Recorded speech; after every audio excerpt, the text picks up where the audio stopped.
कड़ी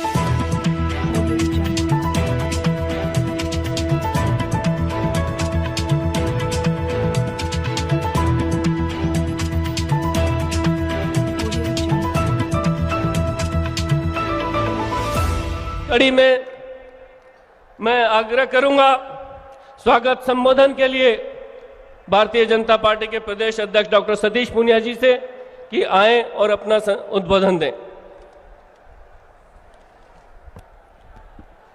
बोलिए भारत माता की, भारत माता की, वंदे वंदे।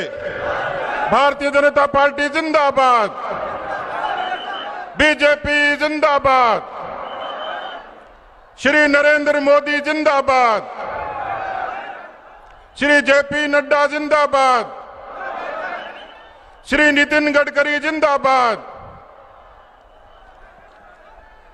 माननीय प्रधानमंत्री जी, माननीय नितिन गडकरी जी, आदरणीय वसुंधरा राजे जी, माननीय राजेंद्र राठौड़ जी, आदरणीय अरुण सिंह जी, माननीय गजेंद्र सिंह जी, आदरणीय डॉक्टर किरोड़ीलाल मीणा जी, माननीय जसकौर जी, यहां पर उपस्थित हमारे सभी सम्मानित सांसद, विधायक, पार्टी के सभी पदाधिकारीगण, केंद्रीय मंत्री भाई कैलाश चौधरी जी, मंच पर विराजमान पार्टी के सभी पदाधिकारीगण, यहां इस विशाल पांडाल में उपस्थित इस मरुधरा के पूर्वी राजस्थान के बालाजी महाराज से लेकर केला देवी से लेकर मीन भगवान से लेकर देवनान भगवान से लेकर हमारी 36 कौम बिरादरी के सभी राष्ट्रभक्त बहनों और भाइयों, मैं आप सबसे गुजारिश करूंगा एक बार इस पांडाल में माननीय प्रधानमंत्री जी का, माननीय नितिन जी का जोरदार तालियों के साथ आप अभिनंदन करें, स्वागत करें। मित्रों, मैंने भगीरथ को देखा तो नहीं, सुना जरूर था, लेकिन आधुनिक भारत के भगीरथ जिन्होंने विकास की गंगा को भारत की धरती पर उतारा है, ऐसे नेता, लोकनायक, यशस्वी प्रधानमंत्री नरेंद्र मोदी जी का इस पूर्वी राजस्थान की मरुधरा पर आगमन हम सब के लिए मनोबल का संचार करने वाला है। हम सुनते थे दिल्ली के दौसा के लोग कि दिल्ली दूर है, लेकिन प्रधानमंत्री जी के निर्देश पर और नितिन जी की कलम और वाणी से आज दिल्ली दौसा से महज 1.25 घंटे की हो गई है, जयपुर से 2.5 घंटे की हो गई है। केवल इतना नहीं हुआ, ये दिल्ली मुंबई हाईवे इस राजस्थान की लाइफलाइन बनेगा, जीवन रेखा बनेगा। ये केवल यातायात की सड़क नहीं है, किसानों का जीवन बदलेगा, नौजवानों के रास्ते सुगम किए, धार्मिक स्थानों पर जाना आसान हो गया। मैं रामधारी सिंह दिनकर जी की कुछ पंक्तियों को उद्धृत करना चाहूंगा। वसुधा का नेता कौन हुआ, वसुधा का नेता कौन हुआ, भूखंड विजेता कौन हुआ, अतुलित यश क्रेता कौन हुआ, नव धर्म प्रणेता कौन हुआ, जिसने न कभी आराम किया, जिसने न कभी आराम किया, विघ्नों में रहकर जिसने नाम किया। मित्रों, आज प्रधानमंत्री जी आपके बीच में आए हैं तो वो 90 घंटे की यात्रा करके आए हैं, 10,800 किलोमीटर चलकर आए हैं और 10 जनसभाएं की हैं। एक ऐसा जननायक जिसने भारत को, किसान को, नौजवान को, महिला को, दलित को, वंचित को, हर कौम को बदलाव के लिए सहूलियत दी है, सम्मान दिया है, सुरक्षा दिया है और देश को स्वाभिमान दिया है। इसलिए ये जो हाईवे का हमें सौगात मिली है, मैं अभिनंदन करूंगा राजस्थान की धरती से माननीय प्रधानमंत्री जी का, नितिन गडकरी जी का, कि पिछले कुछ वर्षों में आपके कालखंड में 3000 किलोमीटर जो स्टेट हाईवे थे वो नेशनल हाईवे में बदले हैं। आपने भारतमाला के जरिए राजस्थान के जीवन को बदला है। कहां कांडला से लेकर आपने अमृतसर को जोड़ दिया है। इस बजट में जिस तरीके की सौगातें हमें मिली है, आप दिल को जोड़ते हैं, मन को जोड़ते हैं, भारत को जोड़ते हैं।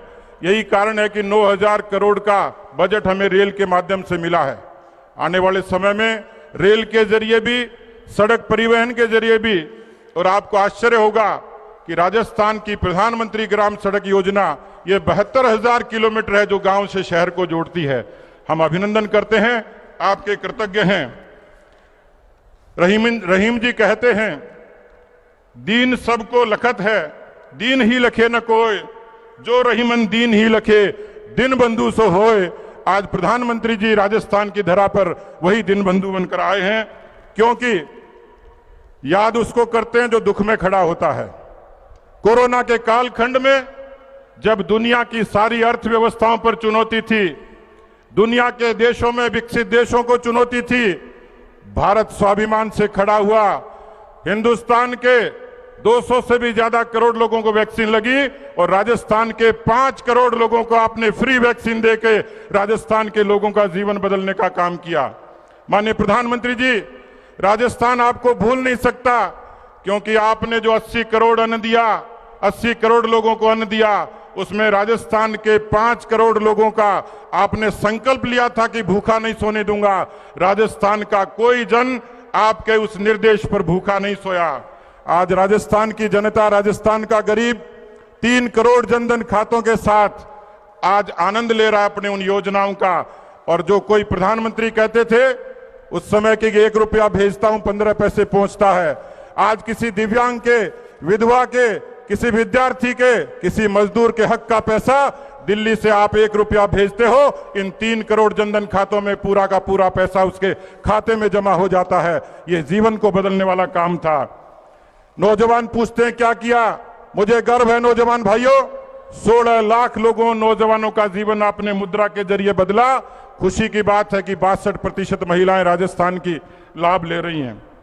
3000 के किलोमीटर हाईवे हमारे बने। मुझे इस बात की खुशी है क्योंकि मैं तो एक गरीब किसान के घर में पैदा हुआ, एक सामान्य कार्यकर्ता की तरह जीवन शुरू किया। लेकिन मुझे इस बात की खुशी है कि मुझे जो पार्टी ने सम्मान दिया वो करोड़ों किसान भाइयों का सम्मान था। लेकिन मेरी खुशी दुगनी हो गई जिस दिन आपने प्रधानमंत्री किसान सम्मान निधि लागू की और राजस्थान के 78 लाख किसानों को आपने सीधा पैसा उन किसानों के खातों में जमा किया। उसने राजस्थान के किसान का जीवन बदला। राजस्थान में ऐसे लोग थे जिनके सर पे छत नहीं थी, आपने हिंदुस्तान के 3 करोड़ लोगों को छत दी। लेकिन राजस्थान के भी 17 लाख लोग ऐसे थे जिनको आपने 1.5 लाख रुपए का सुसज्जित आवास बनाकर उन गरीबों को दिया। माननीय प्रधानमंत्री जी, यहां बड़ी संख्या में मेरी माताएं बहनें हैं। मैं मेरी मां को देखता था गांव में, किस तरीके से अंधेरा होने का इंतजार करती थी। उसकी सुरक्षा पर, उसके स्वास्थ्य पर, उसके स्वाभिमान पर चुनौती थी। आज राजस्थान में 81 लाख शौचालय बने और राजस्थान की माताओं बहनों को स्वाभिमान देने का काम किसी ने किया तो देश के यशस्वी प्रधानमंत्री नरेंद्र मोदी जी ने किया है। इसलिए मित्रों, आज हम सब लोग गौरवान्वित हैं कि ऐसे प्रधानमंत्री जिन्होंने महिलाओं के, हमारे राजस्थान की 63 लाख महिलाओं को धुएं से आजादी दी है। इसलिए मैं कहूंगा आप सब की तरफ से, भूपति अनेक युग में, भूपति अनेक युग में, जग में अनेक धरा के भोगी, लेकिन बिरले ही मिलते हैं राज में राजनीति के मोदी, राज में राजनीति के मोदी। आज आपने आशीर्वाद दिया। भारतीय जनता पार्टी का कार्यकर्ता संकल्पित है कि राजस्थान की जो मौजूदा कांग्रेस पार्टी की अराजक सरकार है, जिसने किसानों से वादा खिलाफी की, 18,000 किसानों की जमीनें नीलाम हुई, 200 किसानों ने आत्महत्या की, राजस्थान का 70 लाख बेरोजगार पेपर लीक के दंश से आज भी उबरा नहीं है, 5,993 नौजवानों ने आत्महत्याएं कर ली। जीरो टॉलरेंस करने वाली सरकार भ्रष्टाचार का तांडव कर रही है और राजस्थान की कानून व्यवस्था की स्थिति ऐसी है, 5.5 लाख मुकदमे, 17 बलात्कार प्रतिदिन, 7 हत्याएं। लेकिन भारतीय जनता पार्टी के कार्यकर्ता ने संकल्प लिया है कि वो चैन से नहीं बैठेगा जब तक राजस्थान की इस अराजक सरकार को उखाड़ नहीं फेंकेगा। और मैं आपको भरोसा देता हूं प्रधानमंत्री जी कि राजस्थान की हुकूमत तो आपकी झोली में डालेंगे ही, लेकिन 25 की 25 लोकसभा सीटें 2024 में एक बार फिर से आपके कदमों में डालेंगे। बहुत बहुत धन्यवाद। जय हिंद।